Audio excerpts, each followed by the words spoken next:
All right, I'm now joined by Geeta Luthra, senior advocate in the Supreme Court of India. Very good evening, Ms. Luthra. So clearly, the Supreme Court once again has expressed displeasure over this long pendency in hearing the bail application, and once again said that this kind of a prolonged delay is not acceptable. Again, reminding that this is not about the merits of the case, it's simply about the pendency of bail, which is inconsistent with Article 21. Your thoughts, ma'am? Absolutely. And it's surprising how many times Supreme Court has to keep saying the same thing in bail after bail. And we've had two recent very wonderful judgments by Justice Kaul. Uh, One was Siddharth versus State of UP, another was Satinder uh, Satinder, until both of which Supreme Court once again reiterated, look, every case, Joginder Singh says this, every case is not a case of arrest. Every case is not a case where just because you have the power to arrest, you'll arrest. And in Satinder, until Supreme Court said 1 week is what you should do maximum in deciding a bail. Despite this, Supreme Court saying, look, it's right of liberty, you may reject it, you may grant it, but Yes. please hear it. And mostly it has spoken in terms of Arnesh Kumar, 7 years, grant bail as far as possible, even in other offences, unless it's a heinous offence, unless it's an apprehension person will tamper with evidence. Supreme Court's been saying that again and again. Yes. Um, and it's surprising that despite that, the courts are being slow in taking up this mandate, which Supreme Court has been recasting and reiterating.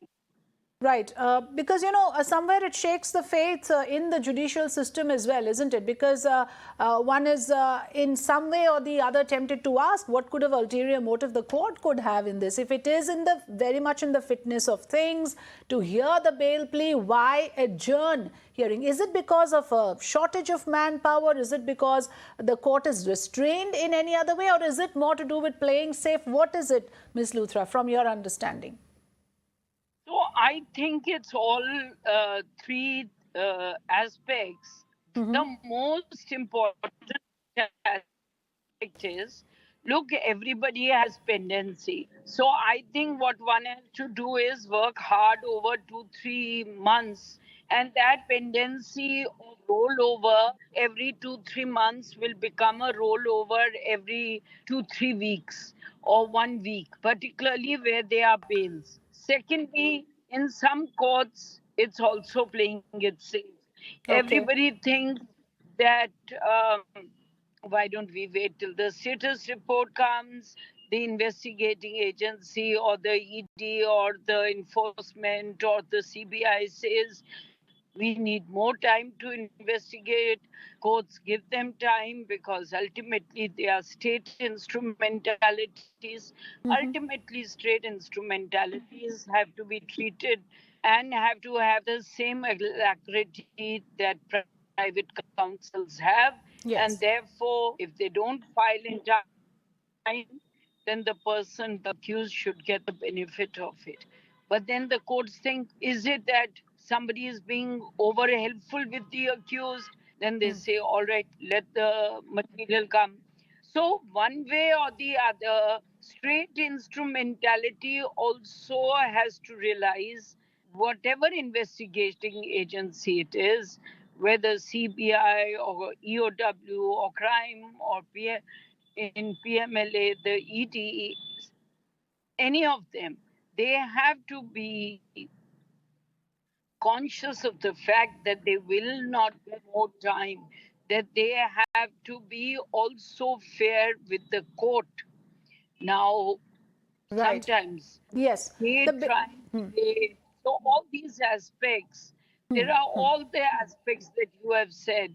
Yes. Um, None of them can be looked in isolation.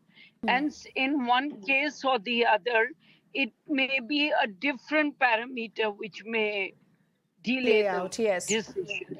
Right. And that is sad because, what it means is here is a so-called big man, a former home minister of a state like Maharashtra, who's having to wait with this kind of a time period simply to get a bail hearing. And what of the man, the poor man on the street? That reflects poorly, to say the least, on the way the system is running. Geeta Luthra, I appreciate your joining us and giving us so much clarity on the subject.